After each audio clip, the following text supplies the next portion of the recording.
ಕರ್ನಾಟಕದ ಜನತೆಗೆ ಗೃಹಲಕ್ಷ್ಮಿ ಹಾಗೂ ಅನ್ನಭಾಗ್ಯದ ಯೋಜನೆ ಕಡೆಯಿಂದ ಯುಗಾದಿ ಹಬ್ಬದ ಪ್ರಯುಕ್ತ ಸರ್ಕಾರವು ನಿಮ್ಮ ಖಾತೆಗೆ 6,000 ರು ಹಾಕುತ್ತಿದ್ದಾರೆ ಮತ್ತು ಅನ್ನಭಾಗ್ಯದ 2,000 ಹಣವನ್ನು ಕೂಡ ಮತ್ತು 4 ತಿಂಗಳ ಹಣವನ್ನು ಕೂಡ ಜಮಾ ಮಾಡುತ್ತಿದ್ದಾರೆ. ಕರ್ನಾಟಕದ 28 ಜಿಲ್ಲೆಗಳಿಗೆ ಪ್ರತಿಯೊಬ್ಬ ಗೃಹಲಕ್ಷ್ಮಿ ಫಲಾನುಭವಿಗಳಿಗೆ ಈ ಭಾನುವಾರ 30ನೇ ತಾರೀಕು ಜಮಾ ಮಾಡುತ್ತಿದ್ದಾರೆ.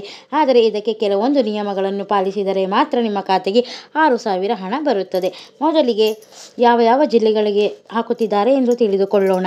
ಬೆಂಗಳೂರು ಗ್ರಾಮಾಂತರ, ಚಿಕ್ಕಮಗಳೂರು, ಚಿಕ್ಕಬಳ್ಳಾಪುರ, ಕೊಪ್ಪಳ, ರಾಮನಗರ, ದಾವಣಗೆರೆ, ಶಿವಮೊಗ್ಗ, ತುಮಕೂರು, ಚಿತ್ರದುರ್ಗ, ಕೋಲಾರ, ಬಾಗಲಕೋಟೆ, ಹಾವೇರಿ, ಗದಗ, ಧಾರವಾಡ, ಉತ್ತರ ಕನ್ನಡ, ಚಿಕ್ಕಮಗಳೂರು, ಬೀದರ್, ಬೆಳಗಾವಿ, ವಿಜಯಪುರ, ಕಲಬುರಗಿ, ಯಾದಗಿರಿ, ದಕ್ಷಿಣ ಕನ್ನಡ, ಚಾಮರಾಜನಗರ, ಕೊಡಗು, ಹಾಸನ, ಬಳ್ಳಾರಿ, ರಾಯಚೂರು, ಮಂಡ್ಯ, ಮೈಸೂರು, ಉಡುಪಿ ಈ 28 ಜಿಲ್ಲೆಗಳಿಗೆ ಗೃಹಲಕ್ಷ್ಮಿ ಹಾಗೂ ಅನ್ನಭಾಗ್ಯ ಯೋಜನೆಯಡಿ ಒಟ್ಟು 6,000 ಜಮಾ ಮಾಡುತ್ತೇವೆ ಎಂದು ಸರ್ಕಾರ ತಿಳಿಸಿದೆ. ಯುಗಾದಿ ಹಬ್ಬಕ್ಕೆ ಭರ್ಜರಿ ಗಿಫ್ಟ್ ಕೊಟ್ಟಿದೆ ರಾಜ್ಯ ಸರ್ಕಾರ.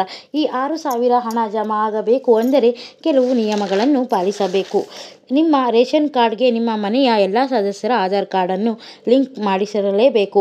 ಆಧಾರ್ ಕಾರ್ಡ್ ತಿದ್ದುಪಡಿಯನ್ನು 15 ವರ್ಷಗಳಲ್ಲಿ ಎಂದೂ ಮಾಡಿಸಿಲ್ಲ ಎಂದರೆ ಬ್ಯಾಂಕ್ಗೆ ಹಣ ಬರುವುದಿಲ್ಲ. ಅನ್ನಭಾಗ್ಯ ಮತ್ತು ಗೃಹಲಕ್ಷ್ಮಿ ಯೋಜನೆಯಡಿ ಕಳೆದ 3 ತಿಂಗಳಿಂದ ರೇಷನ್ ಪಡೆದುಕೊಂಡಿಲ್ಲ ಎಂದರೆ ನಿಮ್ಮ ಖಾತೆಗೆ ಗೃಹಲಕ್ಷ್ಮಿ ಹಣ ಬರುವುದಿಲ್ಲ. ನಿಮ್ಮ ಕುಟುಂಬದ ಸದಸ್ಯರು ಗೌರ್ಮೆಂಟ್ ನೌಕರರಾಗಿದ್ದರೆ ನಿಮ್ಮ ಖಾತೆಗೆ ಗೃಹಲಕ್ಷ್ಮಿ ಹಣ ಬರುವುದಿಲ್ಲ. ನಿಮ್ಮ ವಾರ್ಷಿಕ ಆದಾಯ 7 ಲಕ್ಷಕ್ಕಿಂತ ಹೆಚ್ಚಾಗಿದ್ದರೆ ನಿಮ್ಮ ಖಾತೆಗೆ ಹಣ ಬರುವುದಿಲ್ಲ. ಯುಗಾದಿಗೆ ಸರ್ಕಾರ ಭರ್ಜರಿ ಗಿಫ್ಟ್ ಅನ್ನು ಆದಷ್ಟು ಬೇಗ ನಿಮ್ಮ ಖಾತೆಗೆ 6,000ವನ್ನು ಜಮಾ ಮಾಡುತ್ತದೆ. ನಿಮ್ಮ ಖಾತೆಗೆ ಪೆಂಡಿಂಗ್ ಹಣ ಬಾಕಿ ಇದ್ದರೆ ಈ 18ನೇ ಕಂತಿನ ಹಣ ಹಾಗೂ ಅನ್ನಭಾಗ್ಯ ಯೋಜನೆ 2,000 ಒಟ್ಟು 6,000ವು ಬರುವುದಿಲ್ಲ.